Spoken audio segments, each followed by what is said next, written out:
नजर न लगे। ओए होए, मेहंदी का रंग देख कितना गहरा चढ़ा है। लोग कहते हैं कि मेहंदी का रंग जितना गहरा होगा ना, पति उतना ज्यादा प्यार करता है। हाँ, प्यार तो वो बहुत करते हैं। कौन हो तुम और अंदर कैसे आए? जी आप कौन?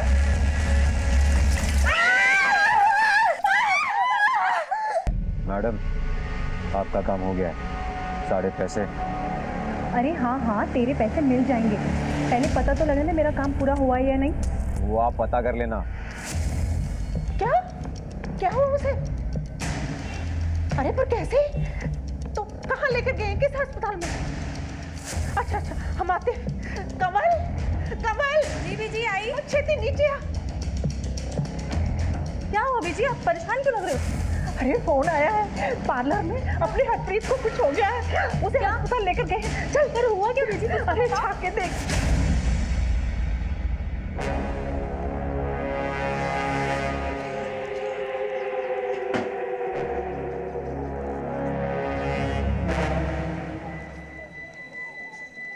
सर, फैमिली को केके हॉस्पिटल बुलवा लिया गया है। ये एसिड इतनी आसानी से अवेलेबल नहीं होता। केमिकल लैब्स और बड़ी बड़ी इंडस्ट्रीज में मिलता है। इसके सैंपल्स लो और लैब में भेजो। सर, जिस लड़की पे एसिड फेंका गया था उसकी हालत बहुत नाजुक है। ये वही लड़की है जो कुछ दिन पहले ट्रक एक्सीडेंट होते होते बची थी। उस वक्त पार्लर में मौजूद कुछ और लोगों पे भी एसिड गिरे थे, पर वो सब खतरे से बाहर थे। सबके घर वालों को इन्फॉर्म कर दिया सर। सारी जगह की तलाशी लो, एक एक चीज टटोलो, शायद हमारे हाथ कुछ लग जाए। सब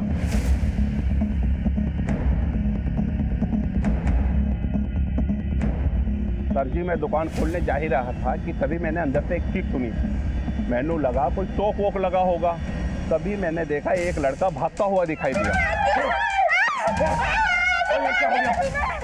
जब तक मैं बाहर आया वो वैन में बैठ के भाग गए थे। आपने वैन का नंबर देखा? नहीं सर, वो मैं नंबर नहीं देख पाया। और किसी ने कुछ देखा? नहीं सर, सब कुछ इतना अचानक से हुआ, किसी ने ध्यान नहीं दिया। और इससे पहले कि आसपास के लोग देखते और रिएक्ट करते वो भाग चुका था। इस पार्लर में सीसीटीवी है?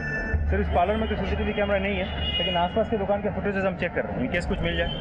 सर, अंदर ये लेटर मिला है। जब हमारी शादी हो चुकी थी तो तू किसी और नाल शादी कैसे कर सकती है? जे तू मेरी नहीं हो सकती तो मैं तेनू किसी और की भी होने नहीं दूंगा। मैं तेनू मार के अपनी भी जान ले लूंगा। विशाल गर्ग।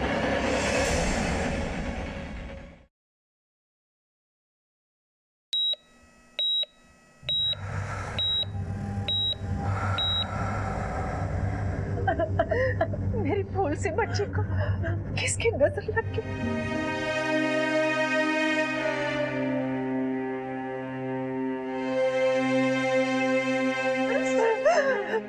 डॉक्टर साहब, डॉक्टर साहब, मेरी बच्ची को बचा लीजिए। उसे कितना दर्द हो रहा होगा। आज तो उसकी शादी है, वो बच्चा है कि ना डॉक्टर साहब? बहन जी, हम पूरी कोशिश कर रहे हैं, भगवान पर भरोसा रखें।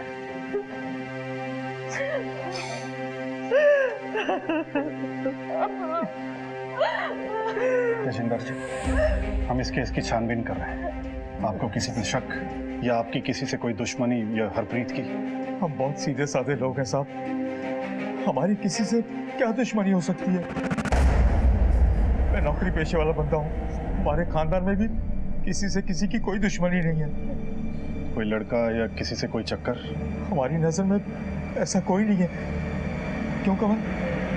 नहीं सर, हरप्रीत की लाइफ में ऐसा कोई भी नहीं था। वो तो हमेशा घर पे ही रहती थी। यूँ समझ लीजिए कि होने वाले जीजा जी उसका पहला प्यार थे। अच्छा एक बात बताइए, ये विशाल गर्ग कौन है? विशाल गर्ग? कौन विशाल गर्ग? जिससे हरप्रीत की शादी हुई थी। शादी? कैसे कर रहे हो इंस्पेक्टर साहब? उसकी शादी तो सर्वजीत के साथ हो रही थी। ये विशाल गर्ग कौन? हमें पार्लर से ये नोट मिला है जिसमें लिखा है, जब हमारी शादी हो चुकी थी तो तू फिर किसी और से कैसे शादी कर सकती? जे तू मेरी नहीं हो सकती तो मैं तेनू किसी और दे भी नहीं होने दूंगा। मैं तेनू मार के अपनी जान ले लूंगा। विशाल गर्ग। नहीं सर, हरप्रीत की लाइफ में ऐसा कोई भी नहीं था। और ये नाम भी हमने पहली बार सुना। उसकी तो शादी होने वाली थी सरबजीत से। बहुत अच्छी फैमिली है, ब्याह का सारा खर्चा वही उठा रहे थे। डॉली बहन जी ने रिश्ता करवाया था। ये डॉली कौन है? हमारी बिरादरी की है, रिश्ते करवाती है। उसका पता मिलेगा? जी हाँ। आप ही ने हरप्रीत का रिश्ता तय कराया था ना? हरप्रीत ही क्यों जी सर, मैं तो बड़ी सारी कुड़ियों का रिश्ता कराया है। बल्कि तेजिंदर पाजी ने तो अपनी दोनों कुड़ियों की जिम्मेवारी मेरे ही सर पे सौंपी हुई थी। पर क्या बताऊं सर जी, उन्हां दी वड्डी कुड़ी जो भी उन्होंने वेखण आंदा सी, उन्हां दी छोटी कुड़ी नहीं पसंद कर लेंदा सी। क्यों? अब हरप्रीत है इतनी सोहनी, और कंवल, आपको पता है जी पिछली बार कंवल की जगह हरप्रीत को किसने पसंद किया था? किसने? जिसकी हरप्रीत से शादी होने वाली है, उसके बड़े भरा बलजीत ने। क्या मतलब? मतलब यही जी, कंवल का रिश्ता होने वाला था बलजीत से, लेकिन बलजीत ने हरप्रीत को देख लिया और बस उससे भी आके जिद करने लगा। ਤੁਹਾਨੂੰ किन्नी बार समझाया सी कि छोटी कुड़ी नू छुपा के रखो, पर नहीं, ले आए ना सामने। अब उन लोगों की समझ में तो वही आ गई ना। अब रसगुल्ला दिखा के करेला खाने को कहोगे तो कौन खाएगा? समझते तो हो नहीं तुम लोग मेरी बात। पर अब क्या करें? मेरी मानो तो हरप्रीत का ब्याह करा देते हैं उस घर में। घर भी बड़ा अच्छा है, और बड़ी कुड़ी का क्या है, उसके लिए तो मैं मुंडा ढूंढ ही लूंगी ना। नहीं बहन जी नहीं, ये नहीं हो सकता। और बड़ी बहन के रहते छोटी का ब्याह कैसे कर सकते हैं? और लोग क्या कहेंगे? ऐसा किया तो कंवल के लिए रिश्ता ढूंढना मुश्किल हो जाएगा। अब सोचते रहो लोगों के बारे में, जो मर्जी करो।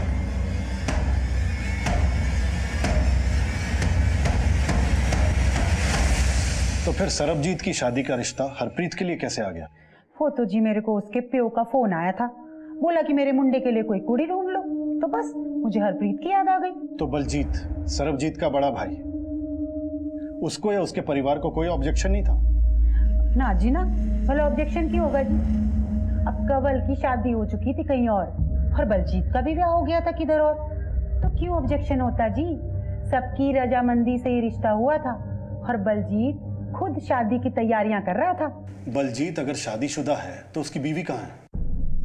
अब क्या बताऊं जी, इतने सारे ब्याह कराए हैं मैंने, बस एक ये ब्याह नहीं टिक पाया। क्यों? कुड़ी थोड़ी नकचड़ी थी जी, निभ नहीं पाई दोनों की। ठीक है, आप जा सकती हैं। अगर दोबारा पूछताछ करनी होगी तो आपको बुलाएंगे। जी। आसपास के इलाके में पता करो कि विशाल घर की सुसाइड की कोई खबर आई है। इनफैक्ट सारे सुसाइड डाटा इकट्ठे करो। नोट में लिखा है कि मैं अपनी जान दे दूंगा। अगर ये बात सच है तो कहीं तो मिसिंग पर्सन रिपोर्ट या सुसाइड की खबर आई होगी। सर अगर मान भी लें कि कोई दिलजला आशिक नहीं है या किसी के साथ इसकी कोई दुश्मनी भी नहीं है, सर ऐसा भी तो हो सकता है कि ये काम किसी नज़दीकी आदमी ने किया हो। आई मीन ऐसा हो सकता है कि हरप्रीत की खुशी उसे देखी नहीं गई हो और उसने ये कांड कर दिया। ये भी हो सकता है कि हमें गुमराह करने के लिए लेटर पे फर्जी नाम डाला गया। आसपास के लोगों से फैमिली के बारे में पता है सब।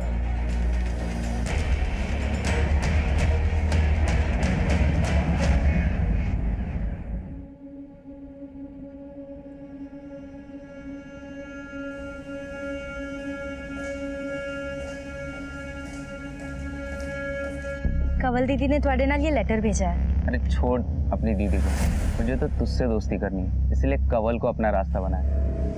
मुझे उसमें कोई इंटरेस्ट नहीं।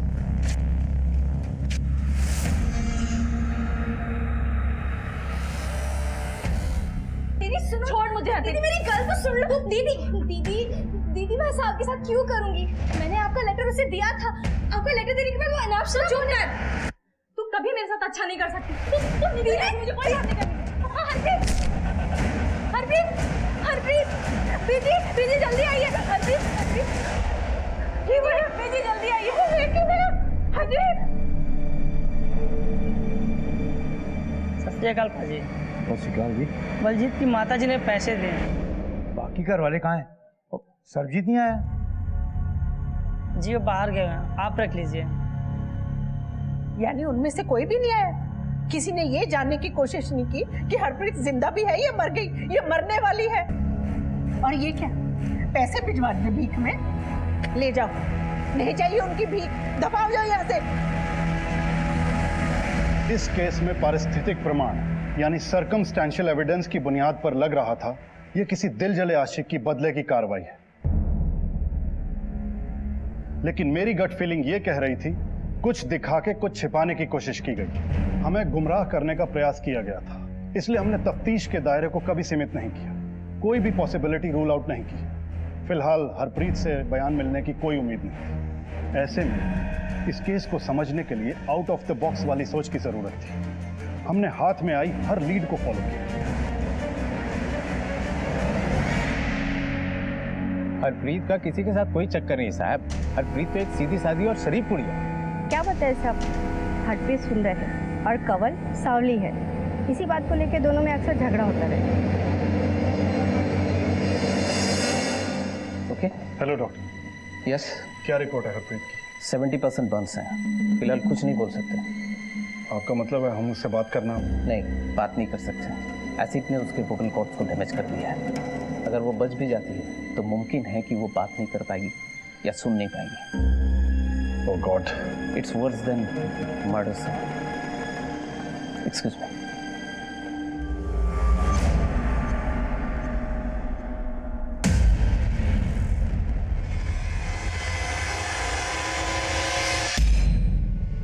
हम ये जानना चाहते हैं कि हाल फिलहाल में कोई हरप्रीत के लिए रिश्ता आया था? किसी से कोई दुश्मनी या कोई अपना जो इस रिश्ते के खिलाफ था? कोई मिलने आया था या किसी ने कुछ कहा था? जी नहीं, कोई रिश्ता नहीं आया था और कोई मिलने भी नहीं आया था। पर हाँ, अब एक फोन आया था। हेलो, सुना है आपकी बेटी की शादी सरबजीत से होने वाली है। हाँ जी, कौन बोल रहे हैं? मैंने तो सिर्फ इतना बताने के लिए फोन किया था कि जिस लड़के के साथ आपकी बेटी की शादी तय हुई है उसके कैरेक्टर के बारे में आपको कुछ पता है भी या नहीं? अरे एक नंबर का लड़कीबाज है, गंदी गंदी गलियों में घूमता है रात भर। वैसे तो डॉली बहन जी ने जांच पड़ताल करके देख परख के ये रिश्ता किया था। हमने सोचा कोई मारे जलन के हमें भड़का रहा है तो हमने उस फोन की तरफ ध्यान नहीं दिया। कौन हो सकता है? हम क्या जाने साहब, पता नहीं किसकी नजर लग गई।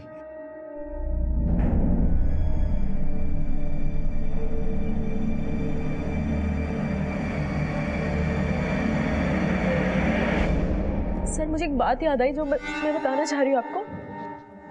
क्या बात? सर जब हरप्रीत की शादी की शॉपिंग हो रही थी तो हम कमालपुरा मार्केट गए थे। ये लो बहन जी, ये हो गई आपकी साड़ी और ये रहा आपका बिल। 2100 भैया, 2100 बहुत ज्यादा नहीं है, आपने कुछ डिस्काउंट भी नहीं दिया इस पे। डिस्काउंट कर दिया जी, इससे कम ना हो पाएगा। आपने फिक्स रेट लगाया है। इतने में ना हो पाएगा जी। अरे कैसे नहीं होगा डिस्काउंट? शादी वाली बात है, डिस्काउंट तो होना चाहिए। आप तो जानते हो जीएसटी बढ़ गया। अरे कर दीजिए, अगली बार हम यहीं आएंगे और आपका मुनाफा भी हो जाएगा। चलो कर दीजिए। ठीक है। चलो अब ये काम तो हो गया। अब एक काम करते हैं, यहाँ पे और भी अच्छी अच्छी दुकानें हैं, वहाँ चलते हैं और अच्छे अच्छे कपड़े भी मिलेंगे, वो भी डिस्काउंट के साथ। चले चलो। इसमें अजीब बात क्या है? कोई भी किसी की मदद कर सकता है। सर बात सिर्फ मदद की नहीं थी, वो हमारे पहचान की नहीं थी और वो सब कुछ कुरेद कर पूछ रही थी कि शादी कहाँ है, कौन सा कैटरिंग किया है और किस पार्लर में दुल्हन सजने वाली है, सब कुछ। किसी भी अनजान इंसान को अपनी पर्सनल इन्फॉर्मेशन दे दी, पर वो थी कौन? नहीं पता सर, उसको कभी देखा नहीं और बाद में भी कभी मुलाकात नहीं हुई। उसका नंबर लिया था? नहीं सर। उसका चेहरा याद है? बहुत अच्छे से सर। कुलदीप सर, अपने स्केच आर्टिस्ट को बुलवाओ और उस औरत का स्केच बनवाओ और सभी पुलिस स्टेशन में सर्कुलेट करवाओ। सर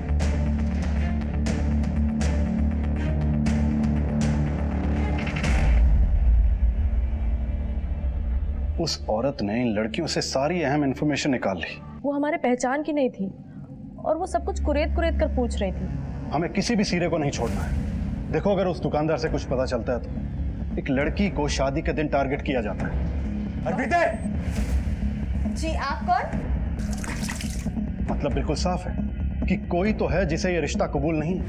लेकिन सर देखा जाए तो कोई आशिकी का एंगल भी तो सामने नहीं आया। हो सकता है किसी ने आशिकी के एंगल में अपने काम को अंजाम दिया। हमें हर इंसान को टटोलना होगा, हर पहलू को परखना होगा। हरप्रीत की शादी जिस घर में होने जा रही थी उन्हें भी टटोलना होगा। साहब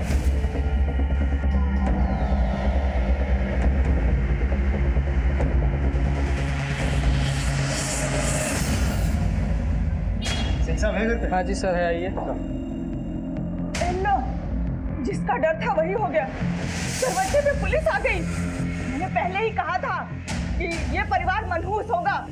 अरे हमारे तो भाग फूट गए, नसीब ही फूट गए। बस कर, अब बस कर, मुझे अपना काम करने दे। चल जा अंदर जा, हमें आपसे बात करनी। अरे बात क्या करनी है, ले चलो थाने, लगा दो हथकड़ी, चलो। बस बस बस, आइए साहब, आइए। आप हरप्रीत को कितना जानते हैं? सर, शादी की सारी तैयारियां मैंने की थी तो अच्छे से जानता था, पर अब लगता है कि उसका वाकई किसी के साथ चक्कर था कोई।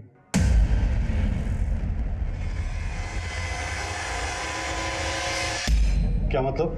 सर मतलब हमने हॉल बुक किया था शादी के लिए, तो मम्मी डैडी मैं और सरबजीत हम सब घर से हॉल की तरफ ही जा रहे थे। सर एक सुनसान रास्ते से हम निकले और हमने देखा अचानक एक गड्डी क्यों रोक दी? डैडी जी आगे देखो।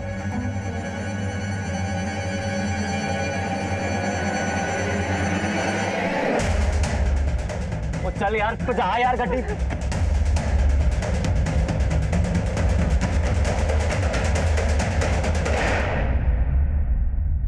आप लोगों पे जानलेवा हमला हुआ था, इस बात की रिपोर्ट नहीं लिखवाई थी पुलिस में? नहीं सर, मुझे लगा कोई गुंडे मवाली हैं तो गाड़ी देखी कि शादी के लिए जा रही है तो रोक लिया शायद। अब इतनी सी बात के लिए पुलिस में रिपोर्ट। वीरे, ये सब? ये कौन? सर ये मेरा छोटा भाई सरबजीत, इसी की शादी होने वाली थी। आप हरप्रीत को कितना जानते हैं? जी मेरे होने वाली वाइफ थी। वो तो हम सब भी जानते हैं, और उसके बारे में क्या जानते थे? मैं समझा नहीं, आप जानना क्या चाहते हैं? प्यार करते थे उससे? जी 4-5 बार मिले थे, तो इतने में प्यार तो नहीं हो सकता। तो फिर किससे प्यार करते थे? मालिनी से? जी हमने तुम्हारा सारा पास्ट प्रेजेंट खंगाला है, तुम्हारा मालिनी के साथ अफेयर है, ये हमें पता है। मालिनी से तुम अब भी प्यार करते हो ना? जी मैं, आप कहना क्या? तो फिर हरप्रीत से शादी करने के लिए हाँ क्यों की? बाबूजी और बलजीत बाजी के दबाव में आ गए। इनको मालिनी अच्छी नहीं लगती थी तो। और मालिनी के बारे में तुम्हें क्या लगता है? जी वो अच्छी है, लेकिन उसके और आपके बीच में हरप्रीत थी ना, इसलिए उसने या तुमने हरप्रीत को मरवाने की कोशिश की और उस पर एसिड फेंकवा दिया। जी मैं भला ऐसा क्यों करूँगा, और मालिनी ऐसा कर ही नहीं सकती। बड़ा यकीन है उस पर? सर हमारा रिलेशन 2 साल से, मैं उसको अच्छे से जानता हूँ और वो ऐसा नहीं कर सकती, और अब हमारे बीच में कुछ रहा ही नहीं तो वो क्यों करेगी? आप खामखा गड़े मुर्दे उखाड़ रहे हैं सर का। प्यार किसी और से और शादी किसी और से। तुमने मालिनी को तो क्लीन चिट दे दी, अब देखना यह है कि उसकी तुम्हारे बारे में क्या राय है। उसका फोन नंबर? सर सरबजीत और मेरी फैमिली की हैसियत में बहुत फ़र्क है। हम दोनों को ही पता था कि वो मुझे कभी एक्सेप्ट नहीं करेंगे, इसलिए मैंने खुद ही अपना रास्ता बदल दिया। अब ना तो मुझे सरबजीत में इंटरेस्ट है, ना ही उससे कोई लेना देना है। ठीक है, लेकिन शहर छोड़ के मत जाना। अगर दोबारा पूछताछ के लिए बुलाएंगे तो आना होगा। Okay sir. जा सकते हैं। देखिए, पानी सर से ऊपर चढ़ गया है, मुझे मेरे पैसे चाहिए। धमकी ना दे, समझा? अरे पैसे मिल जाएंगे, तू थोड़ा सब्र कर। लेकिन जल्दी।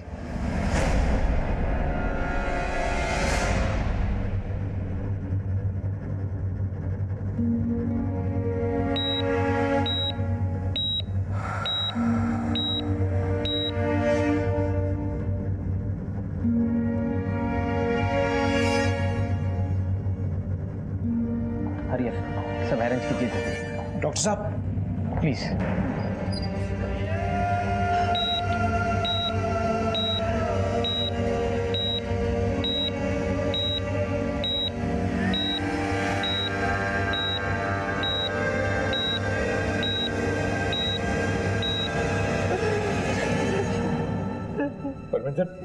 बाबूजी हौसला रखूंगी।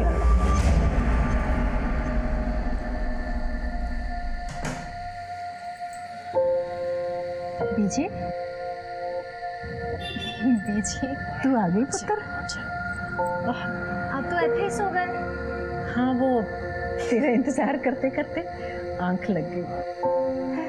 अब इकल्ले सोने की आदत डाल दो बीजी, जा रही है आपकी लाडली।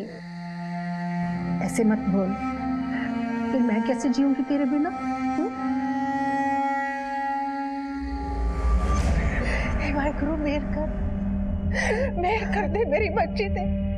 मेरे बच्चे नु ठीक कर दे, मेरे बच्चे नु ठीक कर दे वाहेगुरु।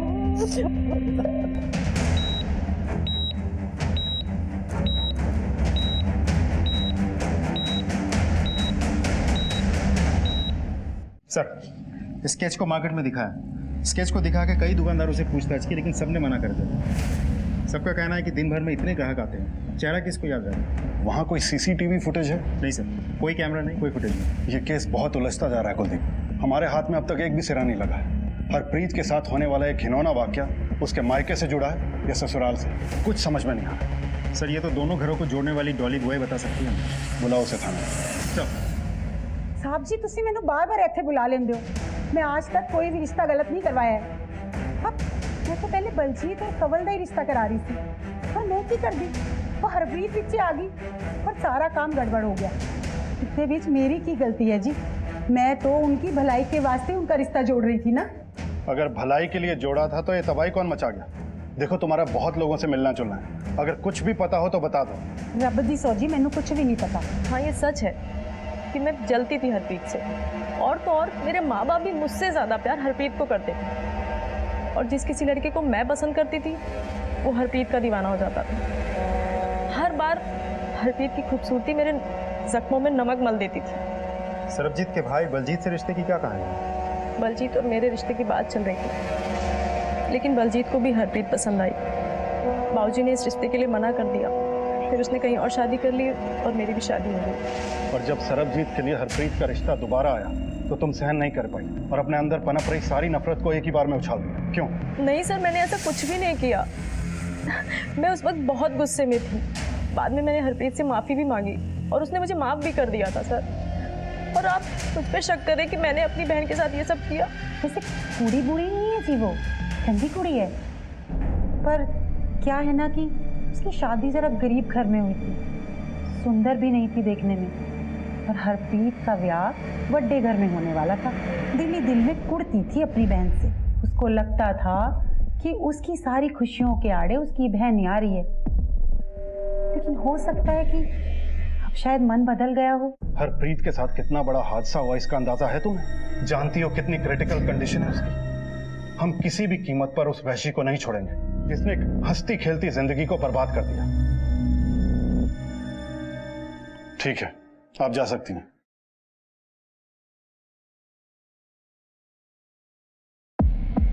सर, किसी का मोटिव ही समझ में नहीं आ रहा। लेकिन कुलदीप, मोटिव तो सरबजीत के पास भी और बलजीत के पास भी, लेकिन ये किया किसने है?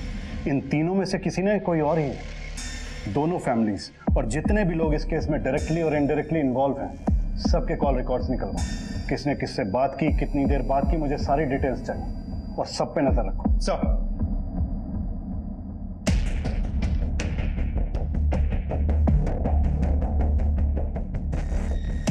दोनों ही परिवारों की तकरीबन पूरी जानकारी हमें मिल चुकी थी, ऐसा हमारा मानना था। दोनों ही परिवारों के कुछ लोगों पे हमें शक था, लेकिन अभी तक हम उस पोजीशन पे नहीं पहुंचे थे कि किसी एक पे हमारा ध्यान केंद्रित हो। हमारी दूसरी टीम दिन रात एक करके उस वैन और संदिग्ध लोगों को ढूंढ रही थी। हमने आसपास के जिलों की पुलिस से भी मदद मांगी। तुम्हारे पैसे अब तुम्हें मिल चुके हैं ना, तो यहाँ से इतनी दूर चले जाओ कि तुम्हारी परछाई पुलिस को भी ना दिखाई दे। ठीक है सर, अभी अभी बरनाला से एक सिल्वर वैन चोरी होने की खबर आई है। बरनाला से? सर, ठीक है, वहां की पुलिस से कोऑर्डिनेट करो और देखो क्या इन्फॉर्मेशन मिलती है, और उन हिस्ट्री शीटर्स के बारे में भी पता करो। जी सर। सर, बलजीत और कंवल की कॉल रिकॉर्ड्स। अच्छा, तो आग पूरी तरह से बुझी नहीं? मतलब ये कुलदीप, ये बलजीत और कंवल अभी भी आपस में बात करते हैं। शादी वाले दिन 4 बार बात हुई है इनकी आपस में। ठीक हो जाएगा। कहते हैं कि मंदिर, मस्जिद, गिरजाघर, गुरुद्वारों में इतनी तड़प कर दुआएं नहीं मांगी जाती जितनी अस्पतालों में मांगी जाती है। फिर हमारी दुआएं रब क्यों नहीं सुन रहा? जान तो जाओ बेटी, वाहेगुरु हमारी जरूर सुनेंगे, हरप्रीत एकदम ठीक हो जाएगी। पीछे डॉक्टर साहब, डॉक्टर साहब, हरप्रीत कैसी है? I am extremely sorry.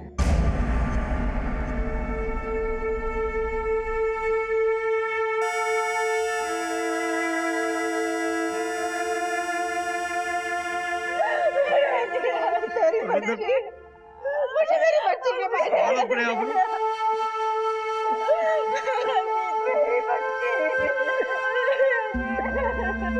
अब कौन तुझे बनाएगा? किसके साथ रूठेगी?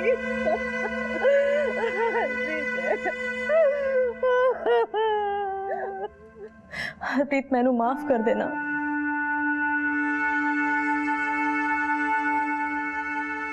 हरप्रीत की डेथ से हमारी इन्वेस्टिगेशन को बहुत बड़ा झटका लगा। हमें उम्मीद थी कि उसे होश आ जाएगा और वो हमें बता पाएगी कि उस पर अटैक किसने करवाया और क्यों। लेकिन अब हमने ठान ली थी, हम किसी भी कीमत पर मुजरिम को ढूंढ निकालेंगे। हम और हमारी टीम दिन रात इन्वेस्टिगेशन में जुट गए। सर मैं मानता हूँ कि मैंने कंवल को काफ़ी सारे फ़ोन किए क्योंकि शादी की सारी तैयारियाँ, सारे अरेंजमेंट्स मैं ही कर रहा था। और हरप्रीत कितने बजे पार्लर जाएगी, कैसे जाएगी, उसे कौन सी गाड़ी लेने आएगी, ये सब मैं ही डिसाइड कर रहा था। मगर 4 कॉल्स करने की क्या ज़रूरत आन पड़ी थी? सर बिकॉज पहले कंवल पार्लर जाने के लिए तैयार थी, फिर उसने बोला कि वो नहीं जाएगी। मुझे नहीं जाना, मेरी इच्छा नहीं है। ये सारी तैयारियां, रस्में, कपड़े, पार्लर, ये सब चीज़ मेरे लिए भी तो हो सकता था ना, लेकिन तुमने शादी से मना कर दिया। कहाँ वो सब पुरानी बातें हैं, उन सबको क्यों दोहरा रहे हैं? अभी मेरे भाई और तुम्हारी बहन की शादी हो रही है और वो हमेशा खुशी खुशी ज़िंदगी गुजारेंगे और मैं लोअर मिडिल क्लास। मैंने कह दिया मुझे नहीं जाना है। सर मैंने उसको समझाने की बहुत कोशिश की पर वो मानी ही नहीं। आप ही ने हरप्रीत के लिए गाड़ी भेजी थी ना? जी सर। कौन सी गाड़ी? Silver van? जी नहीं, वो सर आप मुझसे क्रिमिनल्स की तरह क्यों पूछताछ कर रहे हैं? क्रिमिनल शब्द का इस्तेमाल ना करें, कहीं आपके लिए इस शब्द का इस्तेमाल हमें ना करना पड़ जाए। सर, जिन हिस्ट्री शीटर्स की हमें तलाश थी उनमें से एक सुरजीत है। सुरजीत ने बरनाला से गाड़ी चुराई थी और कल उसे के हॉस्पिटल के पास देखा गया था। Good job Pratap. कहाँ है वो अब? सर करतारपुर के कच्ची बस्ती में। कुलदीप, दोनों को उठाओ। सर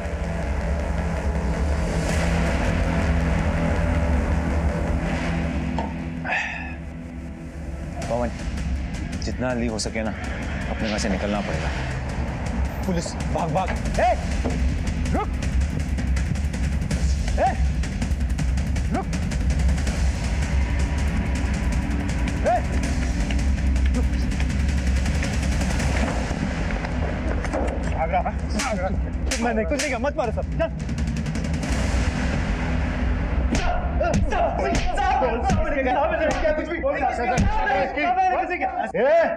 एक लड़की का कत्ल हुआ है, या तो सीधे सीधे बता दे, वरना इतना मारूंगा ना, ना तो ठीक से बैठ पाएगा और ना ठीक से खड़ा हो पाएगा। समझा? सब बताता हूँ। मुझे फोन आया था, एक औरत थी साहब, उसने बोला एसिड फेंकने के लिए उस लड़की पे। किस नंबर से फोन आया था? किस नंबर से फोन आया था? उसका नंबर मेरे मोबाइल में है। कुलदीप, सर इससे नंबर लो और अपने डाटा में चेक करो। सर, और अच्छे से सेवा करो इसकी। सर, नहीं सर। सर, ये नंबर तो बलजीत के नाम पे रजिस्टर्ड है। तेरे इस नंबर से हत्यारों को फोन किया गया था। अब सच बता दे, क्यों फोन किया था?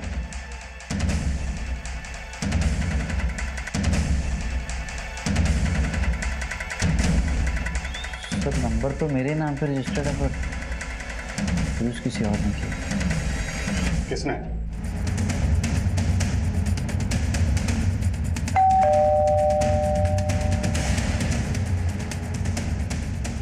गुरमीत।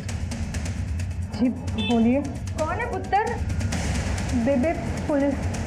नवजोत चड्ढा, हरप्रीत पर एसिड फेंकने की साजिश और उसकी मौत के जुर्म में आप दोनों को गिरफ्तार किया जाता है।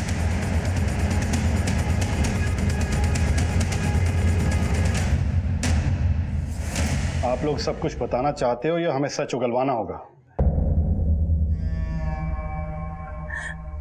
क्या जानना चाहते हैं आप कि हमने हरप्रीत के ऊपर एसिड क्यों फेंकवाया?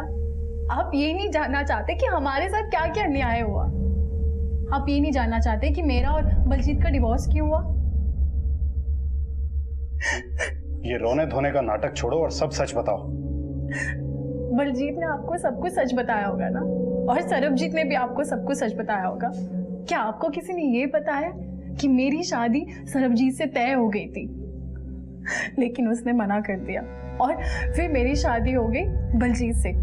मैंने कोई एतराज नहीं किया क्योंकि वो दिखने में अच्छा था, अमीर फैमिली थी, लेकिन मुझे ये नहीं पता था कि वो बीमार है, नपुंसक है,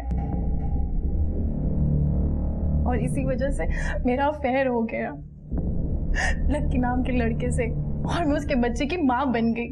और अपना ये पाप छुपाने के लिए मैं IVF के लिए गई, और मैंने बलजीत को झूठ बोला कि ये उसका बच्चा है, और उसने सच भी मान लिया इस बात को। फिर पता नहीं वो मेरे घर कैसे आ धमका। तुम्हें डिवोर्स चाहिए ना, भाड़ में जा, बच्चे को तो मैं लेके ही जाऊंगा। ये तुम्हारा बच्चा नहीं है। वो सब झूठ था। जब वो IVF के लिए गए थे तब मैं ऑलरेडी प्रेग्नेंट थी, और वो बच्चा लक्की का था, तुम्हारा नहीं, समझे? पर तब मैं श्योर नहीं थी कि लक्की उसे एक्सेप्ट करेगा या नहीं। पर अब लक्की तैयार हो गई, तो मुझे तुम्हारी कोई जरूरत नहीं। निकल जाओ यहाँ से।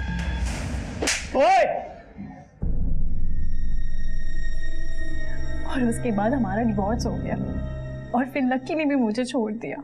वो अपनी बीवी के पास चला गया लंदन, लेकिन वहाँ से मुझे खर्चा भेजता रहा। फिर एक दिन मैंने बलजीत की ID चेक की, और जो मैंने ही बनाई थी, उसका पासवर्ड मैंने बनाया था। मैंने चेक किया कि सरबजीत की शादी होने जा रही है। मैंने रेगुलरली ईमेल चेक करना शुरू किया। उनके घर पे आती खुशी मुझसे बर्दाश्त नहीं हो रही थी। पहले ऐसे इंसान से शादी करती जो नपुंसक था, और फिर मैं ऐसे इंसान के बच्चे की माँ बन गई जिसने मुझे रखेल बना के रख दिया था। और इस सब में वो भी इंसान था जिससे मैं शादी करना चाहती थी, उसकी शादी हो रही थी, और मुझसे ये सब बर्दाश्त नहीं हो रहा था। और फिर मैंने ये बात अपनी माँ को बताया। उनसे मेरा ये दर्द बर्दाश्त नहीं हुआ, और फिर मैंने और मेरी माँ ने एक खेल रचा। हेलो, रेट कार्ड चाहिए क्या उसका? क्या? जिसके साथ तूने अपने रिश्ते के लिए हाँ कहा है ना, उसी के रेट कार्ड की बात कर रही हूँ। 1 रात का, 2 रात का। तुम्हारा ईमेल चेक कर लो, सब पता चल जाएगा। सरबजीत जब शादी से पीछे नहीं हटा तो हरप्रीत के घर पे मैंने फोन किया। हेलो, सुना है आपकी बेटी की शादी सरबजीत से होने वाली है। हाँ जी, कौन बोल रहे हैं? वेल विशरी समझे।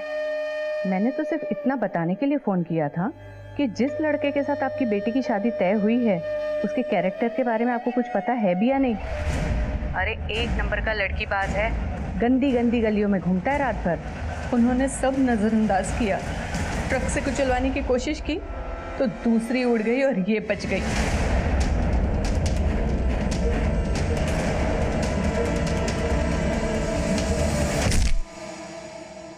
फिर मैंने गुंडे भेजे ताकि मार मार के लड़के वालों की टांगे तोड़ दें, और ये दिखाएंगे कि लड़की के किसी आशिक ने ये काम किया है। फिर भी वो बच निकली। अब इस सब के बाद मेरे पास कोई और रास्ता नहीं था। जो लड़की मेरी जगह ले रही थी, मुझे उसको इतना बदसूरत बनाना था कि लोग उस पर थूके। और फिर मैंने हरप्रीत से मुलाकात की और सब पता कर लिया, और फिर हमारा काम हो गया।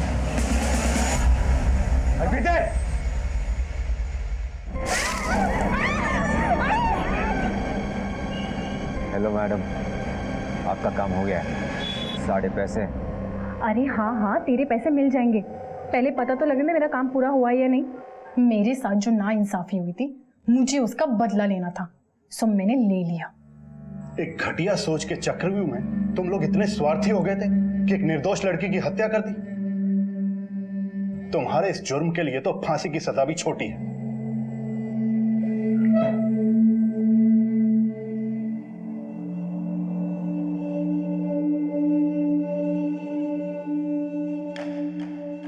हर जुर्म आफत आने से पहले दस्तक जरूर देता है। हमें बस अपने आसपास की घटनाओं पर पूरा ध्यान रखना चाहिए। लापरवाही और गफलत इतनी भी नहीं रखनी चाहिए कि आसपास के इशारे ही समझ में ना आए। पहले सरबजीत को हरप्रीत के बारे में गलत इन्फॉर्मेशन दी गई, फिर हरप्रीत के परिवार वालों को सरबजीत के खिलाफ भड़काया गया, फिर सरबजीत के परिवार पर हमला करवाया गया, हरप्रीत को लॉरी से कुचलने की साजिश की गई, और दोनों ही परिवार गफलत में डूबे रहे। और अंजाम, एक निर्दोष लड़की ने सिसक सिसक के दम तोड़ दिया।